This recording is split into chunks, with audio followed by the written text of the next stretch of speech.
ಅವತ್ತಿನ ಸರ್ಕಾರದ ಮೇಲೆ ಸಾಕಷ್ಟು ಪ್ರಭಾವ ಬೀರುವಂಥ ಕೆಲಸವನ್ನು ಕೂಡ ಮಾಡಿದ್ವಿ. ಅದು ಒಂದನೇ ವಿಷಯ. ಎರಡನೇದಲ್ಲಿ ಯಾರ್ಯಾರು ರೈತ ಭೂಮಿಗೋಸ್ಕರ ಹೋರಾಟ ಮಾಡಲಿಕ್ಕೆ ರೈತರೆಲ್ಲ ಬಂದಿದ್ದೀರಿ, ಇದರಲ್ಲಿ ನಾನು ಕೂಡ ಒಬ್ಬ ಸಂತ್ರಸ್ತನೇ. ಸುಮಾರು 22 ವರ್ಷದ ಹಿಂದೆ ಅರಣ್ಯ ಭೂಮಿಯ ಒಂದು ವಿಚಾರದಲ್ಲಿ ಕೇಸ್ಗಳಾದಂಥ ಸಂದರ್ಭದಲ್ಲಿ ಸುಮಾರು 250 ವರ್ಷಗಳ ದಾಖಲೆಯನ್ನು ಅವತ್ತಿನ ಎಂಕ್ವೈರಿ ಕಮಿಟಿ ಕೊಟ್ಟು 6ನೇ ಮಾಲೀಕ ನಾನು ಅಥವಾ ನನ್ನ ಕುಟುಂಬದವರು. 6 ತಲೆಮಾರಿನ ನಂತರ ನನಗದು ಬಂದಿತ್ತು, 6 ಜನ ದಾಟಿ. ಆದರೂ ಕೂಡ ನನ್ನ ಪರವಾಗಿ ಆಗಲಿಲ್ಲ. 27 ಎಕರೆ ಭೂಮಿಯನ್ನು, ಕಾಫಿ ತೋಟವನ್ನು ನಾನು 22 ವರ್ಷದ ಹಿಂದೆಯೇ ಕಳ್ಕೊಂಡೆ. ಸುಪ್ರೀಂ ಕೋರ್ಟ್ವರೆಗೂ ನಾನು ಕೂಡ ಹೋರಾಟ ಮಾಡಿದೆ. ಪಿ ಚಿದಂಬರಂ ಅವರು, ರಾಜೀವ್ ಧವನ್ ಅವರು, ನಳಿನಿ ಚಿದಂಬರಂ ಅವರು, ಕಪಿಲ್ ಸಿಬಾಲ್ ಅವರು ಕೊನೆಯ ಒಂದು ವಾದವನ್ನು ಮಾಡಿದರು. ಆದರೂ 27 ಎಕರೆ ನಾನು ಬಿಟ್ಟುಕೊಡ್ಬೇಕಾಗಿ ಬಂತು ಕಾಫಿ ತೋಟವನ್ನು. ಹಾಗಾಗಿ ಸಂತ್ರಸ್ತನೂ ಹೌದು. ಹಾಗಾಗಿ ಇವತ್ತು ಸಭೆಯಲ್ಲಿ ಭಾಗವಹಿಸಲಿಕ್ಕೆ ನನಗಿರುವಂಥ ಹಕ್ಕು ಅಥವಾ ಅಧಿಕಾರ 2. ಒಂದು, ನಾನು ರೈತ ಸಂಘದ ಮುಖಾಂತರನೇ ಬಂದವನು ಸಾರ್ವಜನಿಕ ಬದುಕಿಗೆ. ಎರಡನೇದು, ನಾನು ಕೂಡ ಒಬ್ಬ ಭೂಮಿ ಕಳೆದುಕೊಂಡಿರ್ತಕ್ಕಂಥ ಸಂತ್ರಸ್ತ. ಇವತ್ತಿಗೂ ಆ ಕೇಸು ಮುಗಿದಿಲ್ಲ, ಬೇರೆ ಮಟ್ಟದಲ್ಲಿ ನಡೀತಾ ಇದೆ. ಇನ್ನೊಂದು, ನಾನು ಇಲ್ಲಿ ಬಂದಾಗಿಂದ ಇಲ್ಲಿವರೆಗೆ ಗಮನಿಸಿದೆ, ಇಲ್ಲಿರ್ತಕ್ಕಂಥ ಭಾಳಷ್ಟು ಜನರ ಹೆಸರು ನನಗೆ ಗೊತ್ತಿಲ್ಲದೆ ಹೋದರೂ ಕೂಡ ಮುಖ ಪರಿಚಯ ಇದೆ. ಎಲ್ಲರೂ ಕೂಡ ಪರಿಚಯ ಇರೋರು ತುಂಬ ಜನ ಇದ್ದಾರೆ. ಭಾಳಷ್ಟು ಅವತ್ತು ರೈತ ಸಂಘದಲ್ಲಿ ಹೋರಾಟ ಮಾಡಿದವರಿಂದ ಹಿಡಿದು ಅದಾದ ನಂತರ ಕಾಫಿಗೆ ಮುಕ್ತ ಮಾರುಕಟ್ಟೆ ದೊರಕಿಸ್ಕೊಡ್ಬೇಕು ಅನ್ನೋ ಹೋರಾಟದಲ್ಲಿ ಭಾಗವಹಿಸಿದವರಿಂದ ಹಿಡಿದು ಅನೇಕ, ಆಮೇಲೆ ಕಾಫಿಯ ವಿಚಾರದಲ್ಲಿ ಅನೇಕ ಕಾನೂನುಗಳನ್ನು ಬದಲಾಯಿಸುವಂಥ ವಿಚಾರದಲ್ಲೂ ಕೂಡ ಸೇರಿ ರಾಮಕೃಷ್ಣ ಹೆಗಡೆ ಅವರ ಸರ್ಕಾರದಿಂದ ಇಂದಿನ ಸರ್ಕಾರದವರೆಗೆ ಅನೇಕ ಹೋರಾಟದಲ್ಲಿ ಭಾಗವಹಿಸಿರುವಂಥ, ಆಮೇಲೆ ಎಲ್ಲ ಪಕ್ಷಗಳಿಗೆ ಸೇರಿರ್ತಕ್ಕಂಥ ಮುಖಂಡರುಗಳು ಕೂಡ ಇದ್ದಾರೆ. ಎಲ್ಲ ಜಾತಿ ಮತಗಳನ್ನು ಮೀರಿ ಇಲ್ಲಿ ಸೇರಿದ್ದಾರೆ. ಅದಕ್ಕೆಲ್ಲ ಮುಖ್ಯವಾಗಿರುವಂಥ ಕಾರಣ ಇಲ್ಲಿ ಬಂದಿರತಕ್ಕಂಥವ್ರು ಎಲ್ಲರೂ ಕೂಡ ತಮ್ಮದಲ್ಲದೆ ಇರುವಂಥ ತಪ್ಪಿಗಾಗಿ ಶಿಕ್ಷೆ ಅನುಭವಿಸ್ತಾ ಇರುವಂಥ ಜನರೇ. ಹಾಗಾಗಿ ಇವತ್ತಿನ ಈ ಒಂದು ಮನವಿ ಪತ್ರ ಅಂತ ಕರಿಬಾರ್ದು ಅಂತ ನಂಜುಂಡಸ್ವಾಮಿ ಹೇಳಿದರು ಅಲ್ವಾ, ಹಕ್ಕೊತ್ತಾಯ ಅಂತ ಕರಿಬೇಕು ಅಂತ ಹೇಳಿದರು ನಂಜುಂಡಸ್ವಾಮಿ. ಸರ್ಕಾರಗಳಿಗೆ ಮನವಿ ಪತ್ರ ಅಂತ ಕೊಡಬಾರ್ದು, ನಮ್ಮ ಹಕ್ಕನ್ನು ನಾವು ಕೇಳೋದು ಹಕ್ಕೊತ್ತಾಯ ಅಂತ ಕೊಡಬೇಕು ಅಂತ ನಂಜುಂಡಸ್ವಾಮಿ ನಮಗೆಲ್ಲ ಹೇಳ್ಕೊಟ್ಟಿದ್ರು ಅವರು. ಇದು ನಿಮ್ಮ ಹಕ್ಕೊತ್ತಾಯ, ಅದಕ್ಕೋಸ್ಕರನೇ ನಮ್ಮ ಭೂಮಿ ನಮ್ಮ ಹಕ್ಕು ಅನ್ನೋಂಥ ಒಂದು ಹೋರಾಟದ ರೂವಾರಿಗಳು ಇವತ್ತು. ಲಕ್ಷ್ಮಣ್ ಕುಮಾರು ಅನೇಕ ತಿಂಗಳಾನುಗಟ್ಟಲೆಯಿಂದ ನಮ್ಮೊಟ್ಟಿಗೆ ನಿರಂತರವಾಗಿ ಸಮಾಲೋಚನೆ ಮಾಡುತ್ತಲೇ ಇದ್ದಾರೆ. ಆಮೇಲೆ ಒಂದು ಸಲ OSS ಅಂತ ಹೇಳ್ತಾರಲ್ಲ, ಮರುಭೂಮಿನಲ್ಲಿ ನೀರು ಸಿಕ್ಕೋದು ಅಂತೇಳಿ, ಆ ಥರ ಈ ಪ್ರಸಾದ್ ಮತ್ತು ಶಿವಪ್ರಸಾದ್ ಇಬ್ಬರು ನಮಗೆ ಸಿಕ್ಕಿದ್ರು. ಇನ್ನೊಂದು ನನಗಿರ್ತಕ್ಕಂಥ ಈ ಹೋರಾಟಕ್ಕೆ ಸಂಬಂಧ ಅಂದರೆ, ನಾನು ವಕೀಲನಾಗಿ ಕಾರ್ಯ ಪ್ರಾರಂಭ ಮಾಡಿದ ನಂತರ ನಾನು ಸೇರಿದಂಥ ಕಚೇರಿ ಜನಾರ್ದನನೇ. ಪ್ರೊಫೆಸರ್ MR ಜನಾರ್ದನ್ ಅವರು ನನ್ನ ಗುರುಗಳಾಗಿದ್ದರು ಲಾ ಕಾಲೇಜಿನಲ್ಲಿ. ಅವರ ಕಚೇರಿಗೆ ನಾನು ಹೋಗಿ ಸ್ವಲ್ಪ ಸಮಯ ಪ್ರಾಕ್ಟೀಸ್ ಮಾಡಿ ಆಮೇಲೆ ದಾರಿ ತಪ್ಪಿ ರಾಜಕಾರಣಕ್ಕೆ ಬಂದ ನಂತರ ಅದು ನಿಂತು ಹೋಯ್ತು ಅಲ್ಲಿಗೆ. ಇಂದಿರಾ ಗಾಂಧಿ, ವೀರೇಂದ್ರ ಪಾಟೀಲ್ರ ಚುನಾವಣೆ ನಂತರ ಅದು ವಕೀಲಿಕೆ ಅಲ್ಲಿಗೆ ನಿಂತು ಹೋಯ್ತು. ಅದೇನೇ ಇರಲಿ ಬಿಡಿ. ಇಲ್ಲಿರುವಂಥ ಪ್ರಶ್ನೆ ಅಂತೇಳಂದರೆ, ಮೂಲಭೂತವಾಗಿರ್ತಕ್ಕಂಥ ಪ್ರಶ್ನೆ, ಕಾನೂನು ಇರೋದು ಜನಗಳಿಗೋಸ್ಕರನೋ ಜನ ಇರೋದು ಕಾನೂನಿಗೋಸ್ಕರ ಅನ್ನೋದು ಮುಖ್ಯವಾಗಿರುವಂಥ ಪ್ರಶ್ನೆ. ನನ್ನ ಪ್ರಕಾರ ಕಾನೂನು ಇರೋದು ಜನಗಳಿಗೋಸ್ಕರ ಹೊರತು ಜನ ಇರೋದು ಕಾನೂನಿಗೋಸ್ಕರ ಅಲ್ಲ. ಹಾಗಾಗಿ ಜನಪರವಾಗಿರ್ತಕ್ಕಂಥ ಕಾನೂನನ್ನು ರಚನೆ ಮಾಡಬೇಕಾಗಿರುವಂಥದ್ದು ಯಾವುದೇ ಪಕ್ಷದ ಚುನಾಯಿತ ಸರ್ಕಾರಗಳ ಜವಾಬ್ದಾರಿ ಮತ್ತು ಕರ್ತವ್ಯ. ರಚನೆ ಮಾಡುವಂಥ ಎಲ್ಲ ಕಾನೂನುಗಳು ಸರಿಯಾಗಿಯೇ ಇರ್ತವೆ, ಸಂವಿಧಾನಬದ್ಧವಾಗಿರ್ತವೆ ಅಥವಾ ಜನಪರವಾಗಿರ್ತವೆ ಅಂತೇನಿಲ್ಲ. ಈ ದೇಶದಲ್ಲಿ ರಚನೆ ಆದಂಥ ಬೇಕಾದಷ್ಟು ಕಾನೂನುಗಳನ್ನು ಹೈಕೋರ್ಟ್ಗಳು ಹೊಡೆದಾಕಿದ್ದಾವೆ, ಸುಪ್ರೀಂ ಕೋರ್ಟ್ಗಳು ಹೊಡೆದಾಕಿದೆ. ಕೆಲವನ್ನ ಶಾಸನಸಭೆ ಸಂಸತ್ತುಗಳೇ ಬದಲಾಯಿಸಿರ್ತಕ್ಕಂಥದ್ದು ಇದೆ. ಅದಕ್ಕೆ ಇತ್ತೀಚಿನ ಉದಾಹರಣೆ ಅಂತೇಳಂದರೆ, ಮಾರುಕಟ್ಟೆಗೆ ಸಂಬಂಧಪಟ್ಟ ಹಾಗೆ ಕೇಂದ್ರ ಸರ್ಕಾರ ಕೆಲವು ಕಾನೂನುಗಳನ್ನು ಕೆಲವು ವರ್ಷದ ಹಿಂದೆ ಮಾಡಿತು. ಹರಿಯಾಣ, ದೆಹಲಿ, ಉತ್ತರ ಪ್ರದೇಶ ಆ ಭಾಗದಲ್ಲಿ 1 ವರ್ಷಗಳ ಕಾಲ ಸುದೀರ್ಘವಾಗಿರುವಂಥ ರೈತ ಹೋರಾಟ ನಡೀತು. ದೆಹಲಿಗೆ ಬರ್ತಕ್ಕಂಥ ಎಲ್ಲ ಮಾರ್ಗಗಳನ್ನು ಬಂದ್ ಮಾಡಿ ಹೋರಾಟ ಮಾಡಿದರು ರೈತರು. ಯಾವುದೇ ಪಕ್ಷಕ್ಕೆ ಸೇರಿದಂಥವರಲ್ಲ, ಆದರೆ ಹೋರಾಟ ಮಾಡಿದರು. ಕೇಂದ್ರ ಸರ್ಕಾರ ಅದಕ್ಕೆ ಮನವರಿಕೆ ಆಯಿತು, ಹೋರಾಟದ ದಾರಿ ಸರಿ ಇದೆ ಅಂತಾಯಿತು. ಆ ಕಾನೂನುಗಳನ್ನ ತಿದ್ದುಪಡಿ ಮಾಡುವಂಥ ಕೆಲಸವನ್ನು ಕೇಂದ್ರ ಸರ್ಕಾರ ಮಾಡಿ ಆ ಕಾನೂನುಗಳನ್ನ ವಾಪಸ್ ತೆಗೆದುಕೊಂಡು, ಅದೇ ರೀತಿಯಲ್ಲಿ ರೈತರಿಗೆ, ಉಳುವವನಿಗೆ ಭೂಮಿಯನ್ನು ಹಕ್ಕನ್ನು ಕೊಡಿಸ್ಬೇಕು ಅಂತೇಳಿ ಭಾಳ ಸುದೀರ್ಘವಾಗಿರ್ತಕ್ಕಂಥ ಹೋರಾಟ ನಡೆದಿದೆ. 1960ರ ದಶಕದಲ್ಲೇ ಕಡಿದಾಳ್ ಮಂಜಪ್ಪನವರು ಮುಖ್ಯಮಂತ್ರಿ ಆಗಿದ್ದಾಗಲೇ ಭೂ ಸುಧಾರಣೆ ಕಾನೂನನ್ನು ಜಾರಿಗೆ ತರುವಂಥ ಪ್ರಯತ್ನವನ್ನು ಮಾಡಿದರು. ಅದಾದ ನಂತರ ದೇವದಾನಂದ ಅರಸುರವರು 70ರ ದಶಕದಲ್ಲಿ ಮುಖ್ಯಮಂತ್ರಿಯಾಗಿ ಹುಚ್ಚಮಾಸ್ತಿಗೌಡರು ಕಂದಾಯ ಸಚಿವರಾದಂಥ ಸಂದರ್ಭದಲ್ಲಿ ಭೂ ಸುಧಾರಣೆ ಕಾನೂನನ್ನು ಜಾರಿ ಕೊಟ್ಟು ಉಳುವವನೇ ಭೂಮಿಯ ಒಡೆಯ ಹೊಲದ ಒಡೆಯ ಅನ್ನೋ ಕಾನೂನನ್ನು ಮಾಡಿ ಯಾರು ಉಳುಮೆ ಮಾಡ್ತಾ ಇದ್ರೋ ಅವ್ರದ್ದೇ ಭೂಮಿ ಅನ್ನೋ ಕಾನೂನನ್ನು ಮಾಡಿದರು. ಅವತ್ತು ಕೂಡ ಯಾವುದೇ ನ್ಯಾಯಾಲಯಗಳು ತೀರ್ಮಾನ ಮಾಡಲಿಲ್ಲ. ಅದಕ್ಕೆ ಲ್ಯಾಂಡ್ ಗ್ರ್ಯಾಂಟ್ ಕಮಿಟಿಗಳು ಅಂತೇಳಿ ಮಾಡಿದರು. ಶಾಸಕ ಅಧ್ಯಕ್ಷರಾಗಿರ್ತಾ ಇದ್ರು, 3 ಜನ ಸದಸ್ಯರು ಅದಕ್ಕೆ ನಾಮಕರಣ ಮಾಡ್ತಾ ಇದ್ರು. ಅವರೇ ತೀರ್ಮಾನ ಮಾಡ್ತಾ ಇದ್ರೆ ಹೊರತು ಕೋರ್ಟ್ಗಳು ತೀರ್ಮಾನ ಮಾಡ್ತಾ ಇರಲಿಲ್ಲ. ಅದೇ ರೀತಿ ಬಂಗಾರಪ್ಪನವರ ಕಾಲದಲ್ಲಿ ಪ್ರಾರಂಭ ಆದಂಥ ಅಕ್ರಮ ಸಕ್ರಮ ಏನಿದೆ, ಫಾರ್ಮ್ ನಂಬರ್ 50 ಮತ್ತು ಫಾರ್ಮ್ ನಂಬರ್ 53, ಫಾರ್ಮ್ ನಂಬರ್ 57 ಕೂಡ ಇತ್ತೀಚೆಗೆ ಬಂದಿದೆ. ಅದು ಮಲೆನಾಡಿನಲ್ಲಿ ಕಾಫಿಯವರಿಗೆ ಇಲ್ಲ ಅಂತ ಅದು ಕಣ್ತಪ್ಪಿನಿಂದ ಆಯಿತೋ ಯಾವ ಕಾರಣಕ್ಕಾಯ್ತೋ ಗೊತ್ತಿಲ್ಲ, ಕಾಫಿ ಅದರಲ್ಲಿ ಸೇರಿಲ್ಲ, ಹಾಗಾಗಿ ಅದು ಅನ್ವಯ ಆಗ್ತಾ ಇಲ್ಲ ಕಾಫಿಯವರಿಗೆ. ಆದರೆ ಫಾರ್ಮ್ ನಂಬರ್ 57 ಕೂಡ ಬಯಲುಸೀಮೆ ಪ್ರದೇಶದಲ್ಲಿ ಇವತ್ತು ಕೂಡ ಇದೆ. ಹಾಗಾಗಿ ಫಾರ್ಮ್ ನಂಬರ್ 50 ಅರ್ಜಿ ಸೇರಿಸಿರೋಂಥವ್ರು, 53ರಲ್ಲಿ ಸಲ್ಲಿಸಿರೋಂಥವ್ರು, ಕಡೂರು ಭಾಗದಲ್ಲಿ ದತ್ತ ಅವರು ಹೇಳಿದಾಗ 57ರಲ್ಲಿ ಸಲ್ಲಿಸಿರ್ತಕ್ಕಂಥವ್ರು, ಇದನ್ನು ತೀರ್ಮಾನ ಮಾಡೋದು ಕೂಡ ಕೋರ್ಟ್ಗಳಲ್ಲ, ಇದನ್ನು ತೀರ್ಮಾನ ಮಾಡೋದು ಕೂಡ ಜನಪ್ರತಿನಿಧಿಗಳು ಮತ್ತು ಸರ್ಕಾರ ನಾಮಕರಣ ಮಾಡಿರ್ತಕ್ಕಂಥ ಸದಸ್ಯರು. ಪ್ರಶ್ನೆ ಇರೋದು ಹೇಗೆ ಅಂದರೆ, ಇವರು ತಪ್ಪು ಮಾಡಿದ್ದಾರೆ, ಇವರು ಅರ್ಹರಲ್ಲದೆ ಇರ್ತಕ್ಕಂಥವ್ರಿಗೆ ಭೂಮಿ ಕೊಟ್ಟಿದ್ದಾರೆ, ಅನರ್ಹರಿಗೆ ಭೂಮಿ ಕೊಟ್ಟಿದ್ದಾರೆ. ಅನರ್ಹರಿಗೆ ಭೂಮಿ ಕೊಡಬೇಕು ಅಂತೇಳಾದರೆ ಅದರಲ್ಲಿ ಶಾಸಕ, ತಹಸೀಲ್ದಾರು, ಅಸಿಸ್ಟೆಂಟ್ ಕಮಿಷನರು, 3 ಜನನೋ 4 ಜನನೋ ಸದಸ್ಯರು, ಇಷ್ಟೂ ಜನ ಸೇರಿ ತಪ್ಪು ಮಾಡಬೇಕಾಗ್ತದೆ. ಎಲ್ಲರೂ ಸೇರಿ ಒಟ್ಟಿಗೆ ತಪ್ಪು ಮಾಡೋಂಥ ಸಾಧ್ಯತೆಗಳು ಭಾಳ ಕಡಿಮೆ. ಅಕಸ್ಮಾತಾಗಿ ದಾಖಲೆ ಕೊರತೆ ಇದ್ದರೆ, ತಪ್ಪುಗಳೇ ಆಗಿದ್ದರೆ ಕೆಲವು, ಅದರ ಶಿಕ್ಷೆ ಸಾಗುವಳಿ ಚೀಟಿ ಕೊಡೋದು ಯಾರು? ತಹಸೀಲ್ದಾರ್ ಸಾಗುವಳಿ ಚೀಟಿ ಕೊಡೋಂಥವ್ರು, ಅಸಿಸ್ಟೆಂಟ್ ಕಮಿಷನರ್ ಸಾಗುವಳಿ ಚೀಟಿ ಕೊಡೋಂಥವ್ರು. ಅವ್ರು ಅಕಸ್ಮಾತಾಗಿ ತಪ್ಪಾಗಿ ಸಾಗುವಳಿ ಚೀಟಿ ಕೊಟ್ಟಿದ್ರೆ ಯಾರಿಗೆ ತಪ್ಪಾಗಿ ಮಂಜೂರಾಗಿದೆಯೋ ಅವರದನ್ನು ರದ್ದುಪಡಿಸಬೇಕಾದ್ರೆ ಸಾರಾಸಗಟಾಗಿ ಎಲ್ಲ ಸಾಗುವಳಿ ಚೀಟಿಗಳನ್ನ ರದ್ದು ಮಾಡಲಿಕ್ಕೆ ಈಗದು ತುಘಲಕ್ ಕಾಲದ ಆಡಳಿತ ಅಲ್ಲ, ಇದು ಪ್ರಜಾಪ್ರಭುತ್ವ ಮತ್ತು ಇದು ಕಾನೂನುಬದ್ಧವಾಗಿ ನಡೀತಕ್ಕಂಥ ಆಡಳಿತ. ಇದು ಹಾಗೆಲ್ಲ ಮಾಡಲಿಕ್ಕೆ ಬರೋದಿಲ್ಲ. ಇದರಲ್ಲಿ ಅದನ್ನೇ ಕೂಡ ಇವತ್ತು ಕೋರ್ಟಿಗೆ ಮನವರಿಕೆ ಮಾಡಿಕೊಟ್ಟು ಪ್ರಸಾದ್ ಅವರು, ಶಿವಪ್ರಸಾದ್ ಅವರು, ಸಾಗುವಳಿ ಚೀಟಿ ಕೊಟ್ಟವರು ಇವರೇ, ಸಾಗುವಳಿ ಚೀಟಿ ಬಗ್ಗೆ ತನಿಖೆ ಮಾಡಿದವರು ಇವರೇ, ಸಾಗುವಳಿ ಚೀಟಿ ಕೊಟ್ಟಿರ್ತಕ್ಕಂಥ ರೀತಿ ಸರಿ ಇಲ್ಲ ಅಂತ ಹೇಳಿದವರು ಇವರೇ, ಅದನ್ನು ರದ್ದು ಮಾಡಬೇಕು ಅಂತ ಹೇಳಿದಂಥವ್ರು ಕೂಡ ಇವರೇ. 4 ಕೆಲಸವನ್ನು ಅಧಿಕಾರಿಗಳೇ ಮಾಡಿರೋದ್ರಿಂದಾಗಿ ಇದಕ್ಕೆ ಕಾನೂನಿನ ಆಧಾರ ಇಲ್ಲ. ಒಂದು ಸಾಮಾನ್ಯ ನ್ಯಾಯದ ಒಂದು ಕಾಮನ್ ಸೆನ್ಸ್ ಇಲ್ಲದೆ ಇರತಕ್ಕಂಥ ಸಾಮಾನ್ಯ ನ್ಯಾಯವನ್ನು ಅನ್ವಯ ಮಾಡದೇ ಇರತಕ್ಕಂಥ ಒಂದು ತೀರ್ಪು ಅಂತ. ಇದಕ್ಕೆ ಪರಿಹಾರ 2 ರೀತಿಯಲ್ಲಿದೆ ಅಂತ ದತ್ತ ಅವರು ಹೇಳಿದರು, ವಕೀಲರುಗಳು ಹೇಳಿದರು. ಒಂದು ನ್ಯಾಯಾಂಗದಲ್ಲಿ ಪರಿಹಾರ ಸಿಗಬಹುದು, ಇನ್ನೊಂದು ಶಾಸಕಾಂಗದಲ್ಲಿ ಪರಿಹಾರ ಸಿಗುವಂಥ ಸಾಧ್ಯತೆ ಇದೆ. ಅದು ಕಾರ್ಯಾಂಗದ ಮುಖಾಂತರ ಮಾಡಿಸ್ಬೇಕು ಅಂತೇಳಿ. ಈಗ ಒಂದು 16 ವರ್ಷಗಳಿಂದ ಭೂಮಿಯನ್ನು ಬೇರೆಯವರಿಗೆ ಕೊಟ್ಟು ಅದರ ಲಾಭವನ್ನು ಪಡಿತಾ ಇದ್ದಂಥ ಭೂ ಮಾಲೀಕರೇನಿದ್ರು ಅವ್ರನ್ನ ಬಿಡಿಸಿ ಉಳುವವರಿಗೆ ಕೊಡಿಸ್ತಿಲ್ವ ಜಮೀನು? ಏನಾದರೂ ರಕ್ತ ಕ್ರಾಂತಿ ಆಯ್ತಾ ಈ ರಾಜ್ಯದಲ್ಲಿ? ಎಲ್ಲೋ ಸಣ್ಣ ಪುಟ್ಟ ಕೇಸ್ಗಳಾಗಿರ್ಬೋದು, ಇನ್ನೊಂದಾಗಿರ್ಬೋದು, ಕೆಲವು ಉಳಿವು ಆಗಿರ್ಬೋದು, ಅದಿಲ್ಲ ಅಂತಿಲ್ಲ. ಅದೇ ರೀತಿಯಲ್ಲಿ ಕಾಫಿಯನ್ನು ಮಾರುಕಟ್ಟೆ ಮಾಡುವಂಥ ಸಂದರ್ಭದಲ್ಲಿ ಈ ದೇಶದ ಕಾನೂನು ಇತ್ತು ಬೆಳೆದಿರ್ತಕ್ಕಂಥ ಕಾಫಿಯನ್ನೆಲ್ಲ ಕೇಂದ್ರ ಸರ್ಕಾರಕ್ಕೆ ಕೊಡಬೇಕು, ಎಕ್ಸೈಸ್ ಡಿಪಾರ್ಟ್ಮೆಂಟಿಗೆ. ಅವರು ಮಾರಿ ಅದರ ಮಾರಾಟದಿಂದ ಬಂದಿರತಕ್ಕಂಥ ಪ್ರತಿಫಲವನ್ನು ಎಲ್ಲ ಬೆಳೆಗಾರರಿಗೆ ಸಮಾನವಾಗಿ ಹಂಚ್ತಾರೆ ಅಂತ. ಆ ಕಾನೂನನ್ನು ಬದಲಾಯಿಸಲಿಲ್ವಾ? ಮುಕ್ತ ಮಾರುಕಟ್ಟೆ ಆಗಲಿಲ್ವಾ? ಅದು ಕೆಲವು ಸುದೀರ್ಘ ಕಾಲ ಅನೇಕ ವರ್ಷ ತೆಗೆದುಕೊಂಡು ಕೊನೆಗೆ ದೇವೇಗೌಡರು ಪ್ರಧಾನಮಂತ್ರಿ ಆಗಿದ್ದಂಥ ಸಂದರ್ಭದಲ್ಲಿ ನೀವು ನನ್ನನ್ನು ಸಂಸದರು ಮಾಡಿದ್ದೀರಿ, ಅದರಿಂದ ನಿಮ್ಮ ಋಣ ತೀರಿಸಂಥ ಜವಾಬ್ದಾರಿ ನನಗಿತ್ತು. ಆ ಸಂದರ್ಭದಲ್ಲಿ 100ಕ್ಕೆ 100 ಮುಕ್ತ ಮಾರುಕಟ್ಟೆ ಕೆಲಸವನ್ನು ಮಾಡಿತ್ತು. ಅದು ಕಾನೂನು ಪಾಸ್ ಆಯಿತು, ಅದು ಆಗ್ತಾ ಇದೆ ಇವತ್ತು. ಹಾಗಾಗಿ ಕಾನೂನುಗಳು ಕಾಲಕಾಲಕ್ಕೆ ಬದಲಾವಣೆ ಆಗ್ತಾ ಇರಬೇಕು, ಅದು ಇಲ್ಲ ಅಂತೇಳಿಲ್ಲ. ಭೂಮಿಗೋಸ್ಕರ ದೊಡ್ಡದಾಗಿರ್ತಕ್ಕಂಥ ಹೋರಾಟ ನಡೆದಿರುವಂಥ ದೇಶ ಇದು. ಇದೇನು ಈ ದೇಶದಲ್ಲಿ ಸಾವಿರಾರು ವರ್ಷಗಳಿಂದ ಸಹಸ್ರಾರು ವರ್ಷಗಳಿಂದ ಅದು ನಡ್ಕೊಂಡು ಬಂದಿದೆ. ಕೌರವರು 5 ಹಳ್ಳಿಗಳನ್ನು ಪಾಂಡವರಿಗೆ ಕೊಟ್ಟು ಬಿಟ್ಟಿದ್ರೆ ಕುರುಕ್ಷೇತ್ರ ಯುದ್ಧನೇ ನಡೀತಾ ಇರಲಿಲ್ಲ.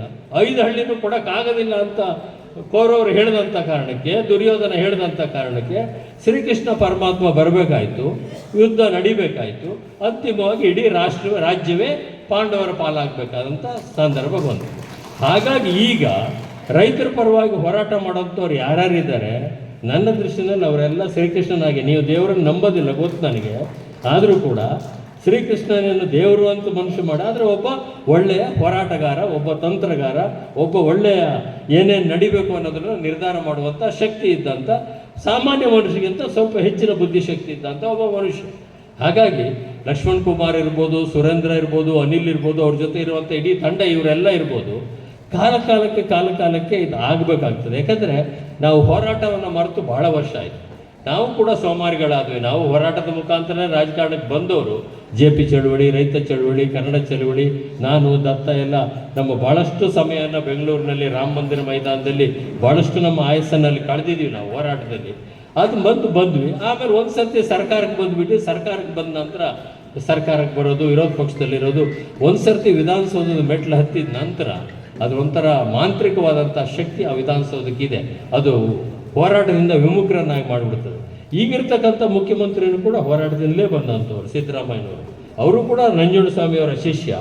ರೈತ ಚಳುವಳಿ ಮುಖಾಂತರನೇ ಬಂದು ಹೋರಾಟ ಮಾಡಿ ಹಂತ ಹಂತವಾಗಿ ಎದ್ದು ಈಗ 8 ವರ್ಷ ಮುಖ್ಯಮಂತ್ರಿ ಅವಧಿಯನ್ನು ಪೂರೈಸಿದ್ದಾರೆ. ಅವರಿಗೂ ಕೂಡ ಇದನ್ನು ಮನವರಿಕೆ ಮಾಡಿಕೊಡೋಂಥದ್ದು ಹೆಚ್ಚು ಕಷ್ಟ ಆಗಲಿಕ್ಕಿಲ್ಲ. ಆದರೆ ಈಗಿನ ಕಾಲದ ಅಧಿಕಾರಶಾಹಿ ಇದೆಯಲ್ಲ, ಅವತ್ತು ದೇವರಾಜ ಅರಸರೊಟ್ಟಿಗಿದ್ದಂಥ ಅಧಿಕಾರಶಾಹಿ JC ಲಿನ್ ಅಂತವ್ರಿದ್ರು. JC ಲಿನ್ ಅಂದರೆ 100ಕ್ಕೆ 100 ಪ್ರಾಮಾಣಿಕ ಮೇಸ್ಟ್ರು JC ಲಿನ್ ಅವರು. ಅದೇ ರೀತಿ ಒಳ್ಳೆಯ ಸರಿಯಾಗಿರ್ತಕ್ಕಂಥ ಸಲಹೆಗಳನ್ನು ಕೊಡ್ತಾಯಿದ್ರು. ಇವತ್ತೆಲ್ಲ ನೆನಪಿನ ಶಕ್ತಿ ಇಟ್ಕೊಂಡು ಬಾಯ್ಪಾಟ್ ಮಾಡಿಕೊಂಡು ಹೇಗೋ ಒಂದು ಸರ್ತಿ IAS ಪಾಸ್ ಮಾಡಿಬಿಟ್ರೆ ಜೀವನದಲ್ಲಿ ಇನ್ಯಾವ ಪರೀಕ್ಷೆ, ಈ ರಾಜಕಾರಣದಲ್ಲಿರೋಂಥವ್ರಿಗೆ 5 ವರ್ಷಕ್ಕೊಂದು ಪರೀಕ್ಷೆ ಆದರೂ ಇದೆ. ಜನಗಳ ಮುಂದೆ ಹೋಗಲೇಬೇಕು, ನಿಲ್ಲಲೇಬೇಕು, ಅವ್ರು ಕೊಡೋಂಥ ತೀರ್ಮಾನನ ಒಪ್ಕೊಳ್ಳೇಬೇಕು. ಅವಕಾಶ ಕೊಟ್ಟರೆ 5 ವರ್ಷ ಮತ್ತೆ ವಿಧಾನಸೌಧ, ಇಲ್ಲ ಅಂದರೆ ಮತ್ತೆ 5 ವರ್ಷ ವನವಾಸ, ಇದೆಲ್ಲ ಇದ್ದೇ ಇರ್ತದೆ. ಆದರೆ ಅವರಿಗೇನಿಲ್ಲ. ಒಂದು ಸರ್ತಿ ಅವ್ರ ಹೆಸರು ಮುಂದೆ IAS ಅನ್ನೋದು ಬಂತು, IPS IFS ಅಂತ ಬಂತು ಅಂದರೆ ಮತ್ತೆ ಜೀವನ ಪರ್ಯಂತ ಒಂದು 35-40 ವರ್ಷ ಅವರು ಸರ್ಕಾರಿ ಸೇವೆಯಲ್ಲಿ ಇರ್ತಾರೆ. ಅವರ ಯಾರು ಏನು ಮಾಡೋಕ್ಕಾಗೋದಿಲ್ಲ ಅಂತ ಭಾವನೆಯಲ್ಲಿದ್ದಾರೆ. ಆದರೆ ಜನಪ್ರತಿನಿಧಿಗಳಾಗಿರ್ತಕ್ಕಂಥವ್ರ ಬಗ್ಗೆ ಸಾಕಷ್ಟು ಪ್ರಸ್ತಾಪಗಳಾದವು. ಇಲ್ಲಿ ಜನಪ್ರತಿನಿಧಿಗಳು ಯಾವುದೇ ಪಕ್ಷಕ್ಕೆ ಸೇರಿದಂಥವರಾಗಿರಲಿ, ಅವರ ಮೊದಲನೇ ಬದ್ಧತೆ ಜನಗಳಿಗಿರಬೇಕು ಹೊರತು ನಂತರದ ಉಳಿದಿರ್ತಕ್ಕಂಥದ್ದು ಎಲ್ಲವೂ ಕೂಡ ಬೇರೆಯವ್ರ ಬಗ್ಗೆ ಇರಬೇಕು. ಅದರಲ್ಲೂ ಕೂಡ ಯಾವುದೇ ರೀತಿ ಮುಚ್ಚಿ ಬರಲ್ಲ. ಅವ್ರು ಯಾವ ಪಕ್ಷಕ್ಕೆ ಸೇರಿದಂಥವರಾಗಿರಲಿ, ನನ್ನ ಪಕ್ಷ ಇರ್ಬೋದು ಅಥವಾ ಇತರ ಪಕ್ಷ ಇರ್ಬೋದು, ಅವರಿಗೆ ಅದನ್ನ ತಿಳುವಳಿಕೆ ಮಾಡ್ಕೊಳ್ಳತಕ್ಕಂಥ, ಅವರಿಗೆ ಮನವರಿಕೆ ಮಾಡಿಕೊಡ್ತಕ್ಕಂಥ ಕೆಲಸವನ್ನು ನಾವು ಮಾಡ್ತೇವೆ. ಇದರಲ್ಲಿ ಮುಖ್ಯವಾಗಿರ್ತಕ್ಕಂಥದ್ದು ಏನು, ಒಂದು ಫಾರ್ಮ್ ನಂಬರ್ 50-53 ಪ್ರಕಾರ ಜಮೀನನ್ನು ಸಾಗುವಳಿ ಚೀಟಿ ಪಡೆದಿರ್ತಕ್ಕಂಥವ್ರು, ಅವರು ಮೂಡಿಗೆರೆ ತಾಲೂಕಿನವ್ರು ಇರ್ಬೋದು, ಕಳಸ ತಾಲೂಕಿನವ್ರು ಇರ್ಬೋದು, ಕಡೂರು ತಾಲೂಕಿನವ್ರು ಇರ್ಬೋದು, ಅಥವಾ ಕಡೂರು ತಾಲೂಕಿನಲ್ಲಿ ಪರಿಭಾವಿತ ಅರಣ್ಯ ಅನ್ನೋ ಕಾರಣಕ್ಕೋಸ್ಕರ ಸಾಗುವಳಿ ಚೀಟಿಯನ್ನು ಕಳ್ಕೊಳ್ತಕ್ಕಂಥವ್ರು ಇರ್ಬೋದು. ಇವರಿಗೆ ನ್ಯಾಯ ದೊರಕಬೇಕು ಅನ್ನೋದು ಮುಖ್ಯವಾಗಿರ್ತಕ್ಕಂಥ ವಿಚಾರ. ಒಂದನೇ ಇದರಲ್ಲಿ ಕೊಟ್ಟಿರ್ತಕ್ಕಂಥ ಹಕ್ಕೊತ್ತಾಯದಲ್ಲಿ. ಎರಡನೇದು, ಪಟ್ಟಣ ವ್ಯಾಪ್ತಿಯಿಂದ 3 ಕಿಲೋಮೀಟರ್ ವ್ಯಾಪ್ತಿಯಲ್ಲಿ ಒಳಗಿರ್ತಕ್ಕಂಥವನಿಗೆ ಇವು ಯಾವನ್ನೂ ಕೂಡ ಮಂಜೂರು ಮಾಡುವಾಗಿಲ್ಲ ಅನ್ನೋಂಥ ಒಂದು ಕಾನೂನು ಏನು ಮಾಡಿದ್ದಾರೆ, ಇದು ಸಹಜ ನ್ಯಾಯಕ್ಕೆ ವಿರುದ್ಧವಾಗಿರುವಂಥದ್ದು. ಯಾಕಂದರೆ ನಾನು ಮೂಡಿಗೆರೆಯಲ್ಲೇ ಓದಿದಂಥವನು, ಮೂಡಿಗೆರೆ ತಾಲೂಕಲ್ಲೇ ಹುಟ್ಟಿ ಬೆಳೆದಂಥವನು, ಹೈಸ್ಕೂಲ್ ಇಲ್ಲೇ ಮಾಡಿದಂಥವ್ರು, ನನ್ನೊಟ್ಟಿಗೆ ಓದಿದಂಥವ್ರು ಸುಮಾರು ಜನ ಈ ಸಭೆಯಲ್ಲೂ ಕೂಡ ಇದ್ದಾರೆ. ಅಲ್ಲಿ ಮೂಡಿಗೆರೆ ಪಟ್ಟಣ, ನಾವು ಹೈಸ್ಕೂಲ್ ಓದ್ತಾ ಇದ್ದಂಥ ಸಂದರ್ಭದಲ್ಲಿ 60ರ ಕೊನೆ ಭಾಗ, 70ರ ಆದಿ ಭಾಗದಲ್ಲಿ ಮೂಡಿಗೆರೆ ಪಟ್ಟಣ ಆಗಿತ್ತು.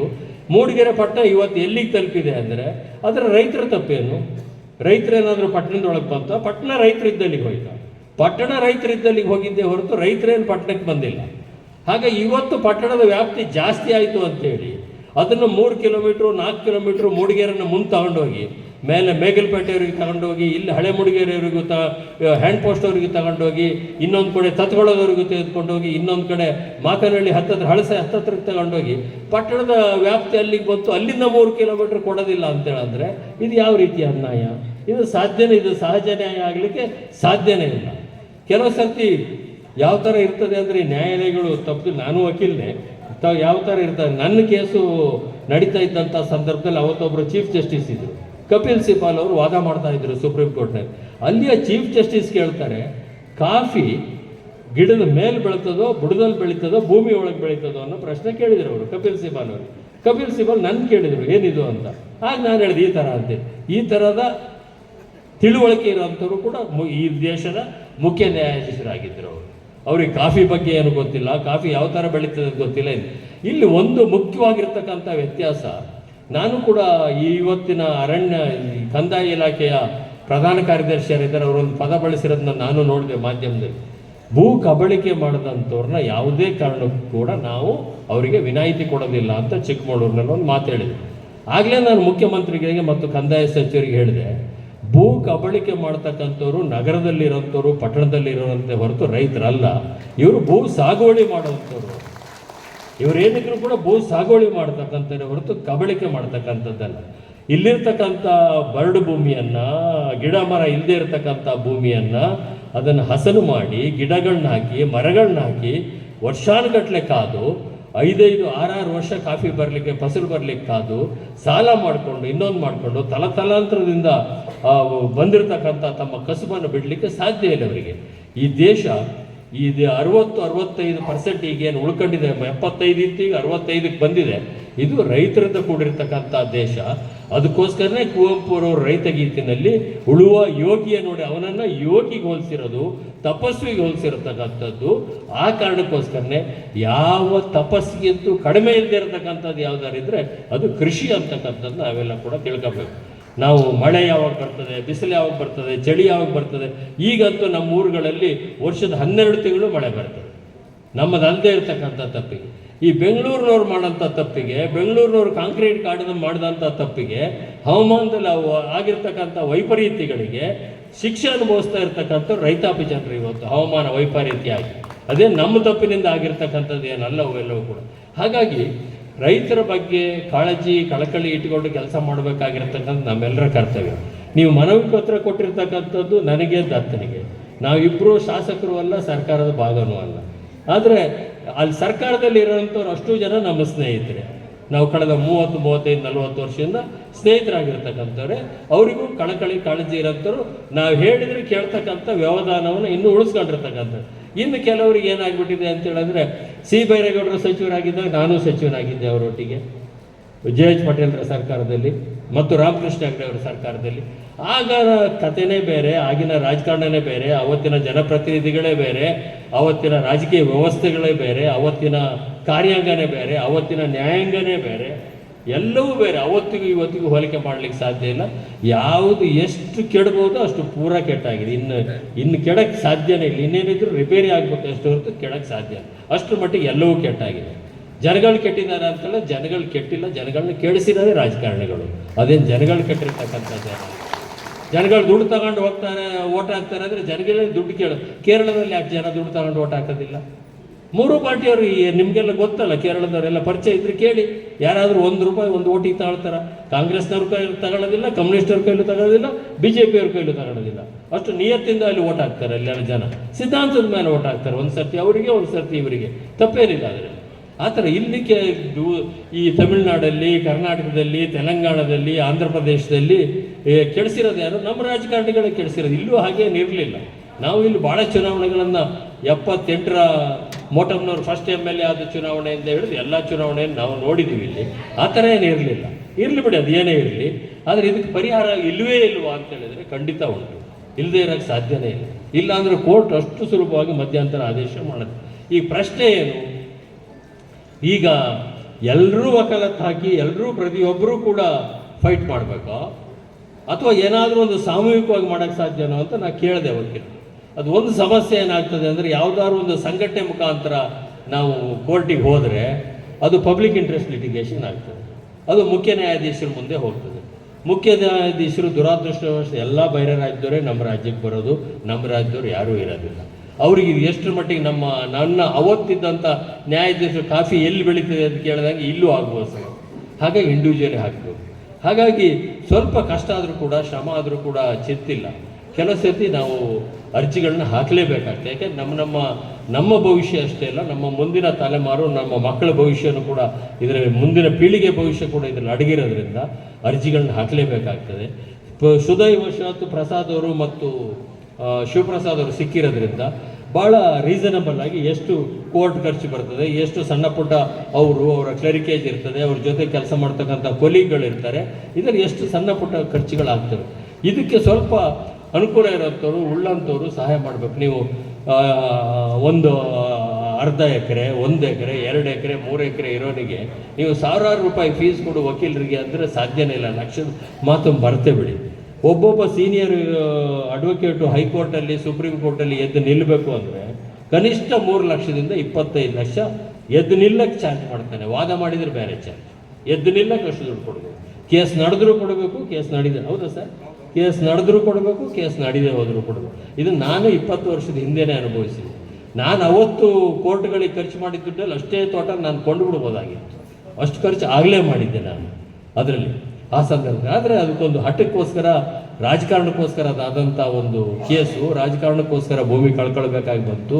ಮತ್ತು ಅಲ್ಲಿದ್ದ ಒಬ್ಬ ಅಧಿಕಾರಿ ದ್ವೇಷದಿಂದ ಮುಖಾಂತರ ಮಾಡಿದ್ರು, ಒಬ್ಬ DFO ಇದರಲ್ಲಿ DCF ಅಂತಂದರೆ ಅದಾಯಿತು ಬಿಡಿ, ಅದು ಇತಿಹಾಸ ಸೇರೋಯ್ತು. ಅದರಿಂದ ನನಗೇನು ಆರ್ಥಿಕ ನಷ್ಟ ಆಯಿತು ಅಂತೂ ಬೇರೆ ಏನಾಗಲಿಲ್ಲ. ಅನೇಕ ಬುದ್ಧಿ ಕಲಿಬೇಕಂತ ಸಂದರ್ಭ ಬಂತು. ನಾವು ಅನಿವಾಸಿ ಕೃಷಿಕರಾಗಿರ್ತಕ್ಕಂಥದ್ದು ದೊಡ್ಡ ಅಪಾಯ ಅನ್ನೋದು ಅದರಿಂದ ಗೊತ್ತಾಯಿತು. ಹಾಗಾಗಿ ಕೃಷಿ ಮಾಡೋದಿದ್ರೆ ಭೂಮಿ ಮೇಲೆ ಇದ್ದು ಮಾಡಬೇಕು ಹೊರತು ಎಲ್ಲೋ ಇದ್ಕೊಂಡು ಇನ್ನೊಬ್ಬರ ಮುಖಾಂತರ ಮಾಡಿದರೆ ಪರಿಣಾಮಗಳು ಈ ಥರ ಆಗ್ತವೆ. ಹಾಗೆ ಇದಕ್ಕೆ ಆಗ್ತಕ್ಕಂಥ ಖರ್ಚು ವೆಚ್ಚವನ್ನು ಹೊಂದಿಸುವಂಥ ಸಂದರ್ಭದಲ್ಲಿ ನಾವು ಯಾವುದ್ಯಾವುದಕ್ಕೋ ಎಷ್ಟೆಷ್ಟೋ ಖರ್ಚು ಮಾಡ್ತೀವಿ. ಅದಕ್ಕೋಸ್ಕರ ಲಕ್ಷ್ಮಣ ಕುಮಾರ್ ಅವರು ನೀವೇನು ತೀರ್ಮಾನಗಳಿದ್ದೀರಿ, ಯಾರನ್ನ ಸಂಪರ್ಕ ಮಾಡಬೇಕು ಅಂತೇಳಿ ಅದರಲ್ಲಿ ನನ್ನಿಂದ ಸ್ವಂತನೂ ಸೇರಿ ಯಾರಿಂದ ಎಷ್ಟೆಷ್ಟು ಆರ್ಥಿಕ ಸಹಾಯ ಮಾಡ್ಬೋದು ಖಂಡಿತವಾಗಿ ಕೂಡ ಮಾಡ್ತಕ್ಕಂಥ ಕೆಲಸವನ್ನು ನಾವೆಲ್ಲ ಕೂಡ ಸೇರಿ ಖಂಡಿತವಾಗಿ ಕೂಡ ಈ ಹೋರಾಟಕ್ಕೋಸ್ಕರ ಮಾಡ್ತೀವಿ. ಇಬ್ಬರು ವಕೀಲರಲ್ಲಿ ನನ್ನ ಮನವಿ, ಒಬ್ಬ ವಕೀಲನಾಗಿ ನನ್ನ ಮನವಿ ಅಂದರೆ ರಾಜಕಾರಣಿಯಾಗಿ ಅಲ್ಲ, ನಾನು ರಾಜಕಾರಣಿಯಾಗಿ ಬಂದೂ ಇಲ್ಲ. ಇಲ್ಲಿ ನಾನು ಈ ತಾಲೂಕಿನ ಒಬ್ಬ ಬೆಳೆಗಾರ, ಇಲ್ಲಿಯ ನನ್ನ ಓಟ್ ಇರೋದು ಇಲ್ಲೇ, ನನ್ನ ಭೂಮಿ ಇರೋದು ಇಲ್ಲೇ, ನಾನು ಕೃಷಿಕನಾಗಿರೋದು ಇಲ್ಲೇ, ಭೂಮಿ ಕಳ್ಕೊಂಡಿರೋದು ಇಲ್ಲೇ. ಹಾಗಾಗಿ ಒಬ್ಬ ಕೃಷಿಕನಾಗಿ ನಮ್ಮಲ್ಲಿ ವಿನಂತಿ ಅಂತ ಹೇಳಿದ್ರೆ ಎಷ್ಟು ಸಾಧ್ಯನೋ ಅಷ್ಟು ಅಗತ್ಯಕ್ಕೆ ಆಗಿರುವಷ್ಟು ಸಂಪನ್ಮೂಲವನ್ನು ನಾವು ಒದಗಿಸ್ಕೊಡ್ತೀವಿ ನಿಮಗೆ. ಈ ಕೇಸನ್ನು ನಡೆಸ್ತಕ್ಕಂಥ ಕೆಲಸ ಮಾಡಬೇಕು. ಅಕಸ್ಮಾತಾಗಿ ಹಿರಿಯ ವಕೀಲರೇನು ಬೇರೆ ವಾದ ಮಾಡೋದಿಲ್ಲ, ನಾನು ನೋಡಿದ್ದೇನೆ. ಇದೇ ವಾದನ ಮಾಡೋದು ಹಿರಿಯ ವಕೀಲರು ಅಂತಕ್ಕಂಥ ಒಂದು ಹೆಗ್ಗಳಿಕೆ ಇರ್ತದೆ. ಅದರಲ್ಲೂ ಭಾಳ ಜನ ನಮಗೆ ಬೇಕಾದಂಥವ್ರು ಇದೆ. ಅಂಥ ಸಂದರ್ಭ ಬೇಕಾದ್ರೆ ಬಳಸ್ಕೊಳ್ಳೋಣ, ಅದನ್ನ ಮಾಡುವಂಥ ಸಂದರ್ಭ ಇದಿಷ್ಟು ಮಾಡೋಣ ಅನ್ನೋ ಮಾತನ್ನು ಈ ಸಂದರ್ಭದಲ್ಲಿ ಹೇಳಿ, ಈ 3 ಕಿಲೋಮೀಟ್ರ್ ವ್ಯಾಪ್ತಿ, ಕೆಲವು ಕಡೆ 5 ಕಿಲೋಮೀಟ್ರು ಅಂತಲೂ ಇದೆ. ಈಗ ಪಟ್ಟಣಗಳಲ್ಲಿ 5 ಕಿಲೋಮೀಟ್ರ್, ದೊಡ್ಡ ಪಟ್ಟಣಗಳಲ್ಲಿ 5 ಕಿಲೋಮೀಟ್ರು, ಪಟ್ಟಣ ಪಂಚಾಯಿತಿ ಇಲ್ಲೆಲ್ಲ 3 ಕಿಲೋಮೀಟ್ರ್ ಈ ಥರಲ್ಲೇ ಇದೆ.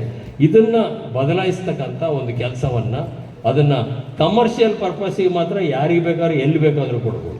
ಆದರೆ ಕೃಷಿಗೆ ಮಾತ್ರ ಈ ಥರದ್ದು ಅಂತ ನಿಬಂಧನೆ ಹಾಕೋದು ಹೆಮ್ಮೆ ಪಡಬೇಕು ನಿಜವಾದ ಸರ್ಕಾರಗಳು.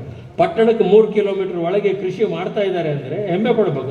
ಅದಕ್ಕೆ ಸಂಕಟ ಪಡಬೇಕು ಯಾಕೆ ಸರ್ಕಾರ? ಅದನ್ನೇನೋ ಒಂದು ಫ್ಯಾಕ್ಟ್ರಿ ಕಟ್ತಾರೆ, ಇನ್ನೊಂದು ಮಾಡ್ತಾರೆ, ಕ್ರಷರ್ ಹಾಕ್ತಾರೆ ಅಂದರೆ ಯೋಚನೆ ಮಾಡಬೇಕು. ಇದು ಪರಿಸರ ಉಳಿಸೋಂಥ ಕೆಲಸ ಮಾಡ್ತಾ ಇದ್ದಾರೆ. ಇದ್ರ ಜೊತೆಗೆ ಕಸ್ತೂರಿ ರಂಗಂದಿದೆ, ಬಫರ್ ಝೋನ್ದಿದೆ, ಸುಮಾರು ಸಮಸ್ಯೆಗಳು ಇದೆ. ನಮಗೆ ಭೂಮಿಗೆ ಸಮಸ್ಯೆ ಮುಗಿಯೋದೇ ಇಲ್ಲ. ಭೂಮಿ ಮುಗಿದ ದಿವಸನೇ ಭೂಮಿಯ ಸಮಸ್ಯೆಗಳು ಮುಗಿಯೋದು. ಕೃಷಿಕರ ಸಮಸ್ಯೆನೂ ಅಷ್ಟೇ, ನಾವು ಮುಗಿದ ದಿವಸನೇ ನಮ್ಮ ಸಮಸ್ಯೆ ಮುಗಿಯೋದಿಲ್ಲ. ಆದರೆ ಅದನ್ನು ಹೋರಾಟ ಮಾಡ್ತಾ ಮುಂದೆ ಹೋಗಬೇಕು. ಅದಕ್ಕೆ ಸರ್ಕಾರದ ವತಿಯಿಂದ ಏನೇನು ಮಾಡ್ಲಿಕ್ಕೆ ಸಾಧ್ಯನೋ, ಕೆಲವ್ರ ಹತ್ರ ಎಲ್ಲ ಮಾತಾಡೋಕ್ಕಾಗೋದಿಲ್ಲ. ಈ ಸರ್ಕಾರದಲ್ಲಿರೋಂಥ ಕೆಲವು ಮಂತ್ರಿಗಳು ನಾವೇ ಅತ್ಯಂತ ಬುದ್ಧಿವಂತರು ಅಂತ ತಿಳ್ಕೊಂಡವ್ರು ಭಾಳ ಜನ ಮಂತ್ರಿಗಳಾಗಿಬಿಟ್ಟಿದ್ದಾರೆ. ಅವ್ರ ಹತ್ರ ಮಾತಾಡೋಕ್ಕಾಗೋದಿಲ್ಲ. ಆದರೆ ಮುಖ್ಯಮಂತ್ರಿ ಹತ್ರ ಮಾತಾಡ್ಬೋದು ಅಂತಕ್ಕಂಥ ವಿಶ್ವಾಸ ನನಗಿದೆ. ಉಪಮುಖ್ಯಮಂತ್ರಿ ಹತ್ರನೂ ಮಾತಾಡ್ಬೋದು ಅನ್ನೋಂಥ ವಿಶ್ವಾಸ ನನಗಿದೆ. ಖಂಡಿತವಾಗಿ ಕೂಡ ನಾನು ಒಟ್ಟಿಗೆ ಸಾಧ್ಯವಾದ್ರೆ ಹೋಗಿ ಅಥವಾ ಫಸ್ಟ್ ಮಾತಾಡಿ ಅವ್ರ ಹತ್ರ ಎಲ್ಲರೂ ಕೂಡ ಮಾತಾಡಿ ಒಂದು ಸಮಯ ನಿಗದಿ ಮಾಡೋಣಂತೆ. ಇದ್ರ ಬಗ್ಗೆ ಒಂದು ಸ್ವಲ್ಪ ವಿವರವಾಗಿರ್ತಕ್ಕಂಥ ಒಂದು ಮೆಮೊರಂಡಮ್ ಬೇಕು. ಇಷ್ಟು ಸಾಕಾಗೋದಿಲ್ಲ. ಇದಕ್ಕೆ ವಿವರ ಕೇಳಿ ಮತ್ತೆ ಅಧಿಕಾರಿಗಳು ವಾಪಸ್ ಬರೆದು ಬಿಡ್ತಾರೆ. ನನಗೆ ಗೊತ್ತು ಅಧಿಕಾರಿಗಳು ಯಾವ ರೀತಿ ಕಾರ್ಯನಿರ್ವಹಿಸಿ. ನೀವು ಲಾಯರ್ಗಳ ಮುಖಾಂತರ ಒಂದು ಡ್ರಾಫ್ಟ್ ಮಾಡಿಸಿ, ಏನಾಗಿದೆ, ಏನಾಗಬೇಕು, ಏನು ಪರಿಹಾರ ಶಾಸಕಾಂಗ ಮಾಡ್ಬೋದು, ಏನು ಮಾಡ್ಬೋದು ಅನ್ನೋ ವಿಚಾರದಲ್ಲಿ ಅದರಲ್ಲಿ ಖಂಡಿತವಾಗಿ ಕೂಡ ಇದರ ನಿಟ್ಟಿನಲ್ಲಿ ಒಂದು ಖಂಡಿತವಾಗಿ ಪ್ರಯತ್ನವನ್ನು ಮಾಡೋಣ ಅನ್ನೋ ಮಾತನ್ನು ಈ ಸಂದರ್ಭದಲ್ಲಿ ಹೇಳ್ತಾರೆ.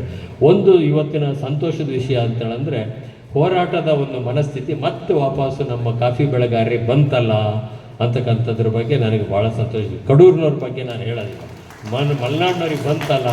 ಯಾಕಂದರೆ ನಾವು ಮುಕ್ತ ಮಾರುಕಟ್ಟೆ ಮಾಡಲಿಕ್ಕೆ ಹೋರಾಟ ಪ್ರಾರಂಭ, ದಿನೇಶ್ ಕಾಫಿ ಬೋರ್ಡ್ ಅಧ್ಯಕ್ಷರು ಇಲ್ಲೇ ಇದ್ದಾರೆ. ಹೋರಾಟ ಮಾಡಿದಂಥ ಸಂದರ್ಭದಲ್ಲೂ ಕೂಡ ಟೀಕೆ ಮಾಡಿದವರೆ ಭಾಳಷ್ಟು ಜನ. ತೇಜಸ್ವಿಗಂತೂ ಬಾಯಿಗೆ ಬಂದಂಗೆ ಬೈದರು, ಪೂರ್ಣಚಂದ್ರ ತೇಜಸ್ವಿಗೆ. ಅವನೊಬ್ಬ ಹುಚ್ಚ ಬಂದು ಮೂಡಿಗೆರೆ ಸೇರ್ಕೊಂಡ್ಬಿಟ್ಟಿದ್ದಾನೆ, ಅವನೊಟ್ಟಿಗೆ ಇವರೊಂದಷ್ಟು ಜನ ಹುಚ್ಚರು ಸೇರ್ಕೊಂಡವ್ರೆ, ಎಲ್ಲ ಸೇರಿ ನಮ್ಮನ್ನು ಹಾಳು ಮಾಡೋಕ್ಕೆ ನೋಡ್ತಾ ಇದ್ದಾರೆ. ಆ ಮುಕ್ತ ಮಾರುಕಟ್ಟೆ ಆಗಿದ್ದರಿಂದ ಯಾರ್ಯಾರು ಫಲಾನುಭವಿಗಳಿದ್ದಾರೆ, ಯಾರ್ಯಾರಿಗೆ ಲಾಭ ಆಗಿದೆ, ಅವ್ರು ಯಾರು ಅಪ್ಪಿತಪ್ಪಿ ತೇಜಸ್ವಿ ಹೆಸರೂ ಹೇಳೋದಿಲ್ಲ, ಅಥವಾ ಇಂಥ ಹೋರಾಟಕ್ಕೆ ಒಂದಷ್ಟು ಸಹಾಯ ಮಾಡ್ತಕ್ಕಂಥ ಮನಸ್ಸೂ ಮಾಡೋದಿಲ್ಲ. ಅದೂ ಇದೆ ನಮ್ಮಲ್ಲಿ.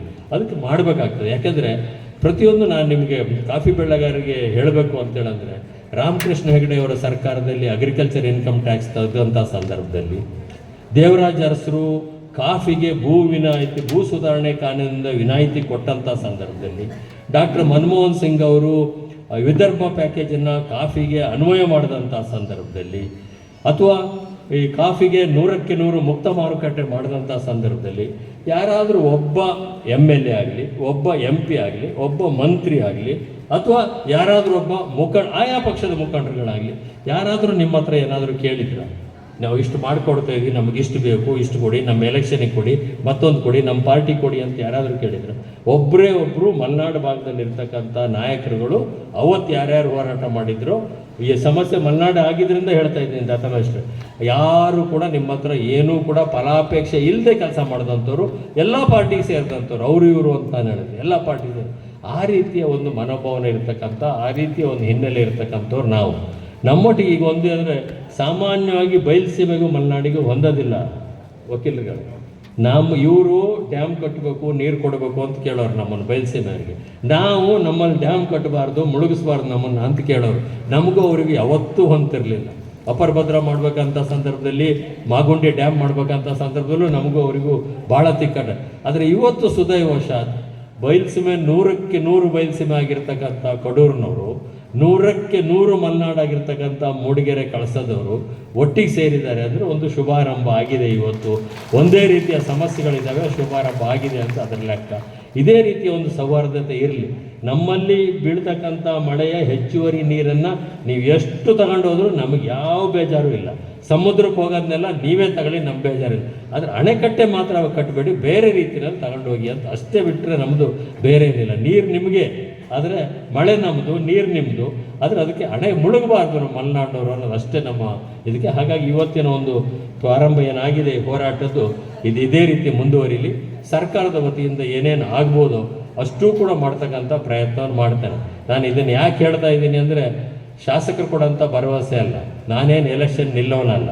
ಎಲೆಕ್ಷನ್ ನಿಲ್ಲೋದಿಲ್ಲ ಅಂತ 10 ವರ್ಷದ ಹಿಂದೆನೇ ಹೇಳಿದ್ದೀನಿ, ಖಂಡಿತವಾಗಿಯೂ ಕೂಡ ನಿಲ್ಲೋದಿಲ್ಲ. ಚುನಾವಣೆ ನಿಲ್ತೀನಿ ಅನ್ನೋ ಕಾರಣಕ್ಕೋಸ್ಕರ ನಿಮ್ಗೆ ಭರವಸೆ ಕೊಡೋ ಅವಶ್ಯಕತೆ ಇಲ್ಲ. ನಿಮ್ಮಲ್ಲೂ ನಾನು ಒಬ್ಬ ಆಗಿರೋಂಥ ಕಾರಣಕ್ಕೋಸ್ಕರ, ನಿಮ್ಮ ಸಮಸ್ಯೆ ನನ್ನ ಸಮಸ್ಯೆನೂ ಆಗಿರೋದು ಕಾರಣಕ್ಕೆ ಇಲ್ಲಿ ಕೂತಿರ್ತಕ್ಕಂಥವ್ರು ಕೆಲವರು ಜನ ನನ್ನ ಬಂಧುಗಳು ಇದ್ದಾರೆ. ಆ ಶಿವಕುಮಾರ್ ಅಲ್ಲಿ ಕೈ ಎತ್ತ ಶಿವಕುಮಾರ್, ಅಲ್ಲಿ ಅವನದು ಒಂದು 5 ಎಕರೆ ಇದೆ, ಅವನು ನನ್ನ ಸೋದರ ಸಂಬಂಧಿನೇ. ಹಾಗಾಗಿ ನಮ್ಮ ಕುಟುಂಬದವ್ರದ್ದು ಸಮಸ್ಯೆ ಇದೆ, ನಮ್ಮ ಜೊತೆಗಿರ್ತ ಓದ್ದವ್ರದ್ದು ಸಮಸ್ಯೆ ಇದೆ, ನಮ್ಮ ಸ್ನೇಹಿತರದ್ದು ಸಮಸ್ಯೆ ಇದೆ. ಎಲ್ಲ ರೀತಿಯೂ ಸಮಸ್ಯೆ ಇರೋ ಕಾರಣಕ್ಕೋಸ್ಕರ ನಿಮ್ಮೊಳಗೆ ನಾನು ಒಬ್ಬನಾಗಿ ನಿಮ್ಮ ಪರವಾಗಿ, ಸರ್ಕಾರದಲ್ಲಿರೋಂಥವ್ರು ನನಗೆ ಸ್ನೇಹಿತರು ಪರಿಚಯಸ್ಥರಾಗಿರೋ ಕಾರಣಕ್ಕೆ ನನಗೆ ಅಧಿಕಾರ ಇಲ್ಲದೆ ಹೋದರೂ ಕೂಡ ಜವಾಬ್ದಾರಿ ಇದೆ. ಆ ಕಾರಣಕ್ಕೋಸ್ಕರ ನಿಮ್ಮ ಪರವಾಗಿ ಕೆಲಸ ಮಾಡ್ತೀನಿ. ನಮಸ್ಕಾರ.